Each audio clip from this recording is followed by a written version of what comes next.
మేడ్చల్ జిల్లా సీఎంఆర్ ఆసుపత్రిలో ఇక దారుణం చోటు చేసుకుంది. వైద్యుల నిర్లక్ష్యం కారణంగా పేషెంట్ ఆరోగ్యం క్షీణించిందని వారి కుటుంబ సభ్యులు ఆందోళనకు దిగారు.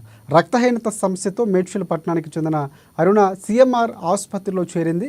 తనను పరీక్షించిన వైద్యులు సర్జరీ చేయాలని సూచించారు. దీంతో అరుణకు వైద్యులు సర్జరీ చేసే విషయంలో పొరపాటున మూత్ర నాళానికి రంధ్రం పడింది. పేషెంట్కి మూత్రం లీకేజ్ అవ్వడంతో తిరిగి మరొకసారి ఆసుపత్రికి తరలించారు, మరొక ఆసుపత్రికి. దీంతో మరోసారి వైద్యులు తనకు సర్జరీ చేయడంతో సమస్య పునరావృతమైంది. అనుభవజ్ఞులైన వైద్యులతో కాకుండా జూనియర్ వైద్యులతో చికిత్స చేయించడం వల్లే తమకు సమస్య వచ్చిందని కుటుంబ సభ్యులు ఆరోపించారు. వెంటనే సంబంధిత సీఎంఆర్ ఆసుపత్రి యాజమాన్యం స్పందించి అరుణకు సరైన వైద్య చికిత్సను అందించాలని డిమాండ్ చేస్తున్నారు. అంటే బ్లడ్ తగ్గిందని చెప్పి లాస్ట్ ఇయర్ ఇక్కడ ఈ హాస్పిటల్కి రావడం జరిగింది. మేము ఉండేది మేడ్చల్, సీఎంఆర్ హాస్పిటల్ రావడం జరిగింది. సీఎంఆర్ హాస్పిటల్కి వస్తే డాక్టర్ గైనిక్ దగ్గరికి వెళ్ళినాం.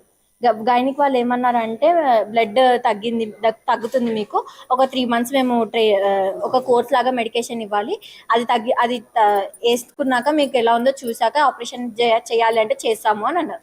సరే అని చెప్పి 3 months తర్వాత మేము అది మెడికేషన్ వాడాక 3 months తర్వాత కూడా మమ్మీకి అదే ప్రాబ్లం ఉండడం వల్ల ఆపరేషన్ చేయాలి అన్నారు. సరే అని చెప్పి మేము ఈ ఇయర్ 2024 ఏప్రిల్ 20 అలా 22కి సర్జరీ అయ్యింది. హిస్టెక్టమీ జరిగింది. మా మమ్మీకి లాప్రోస్కోపీ చేశారు. సిఎంఆర్ హాస్పిటల్లో జరిగింది. చేసిన డాక్టర్ మోనికా అండ్ వాళ్ళ టీం ఎవరు చేశారో తెలియదు, కానీ హెడ్ మాత్రం డాక్టర్ మోనికా, గైనకాలజిస్ట్. అండ్ వాళ్ళు చేసినప్పుడు వాళ్ళకి డౌట్ వచ్చింది ఆ లాప్రోస్కోపీ చేసేటప్పుడు.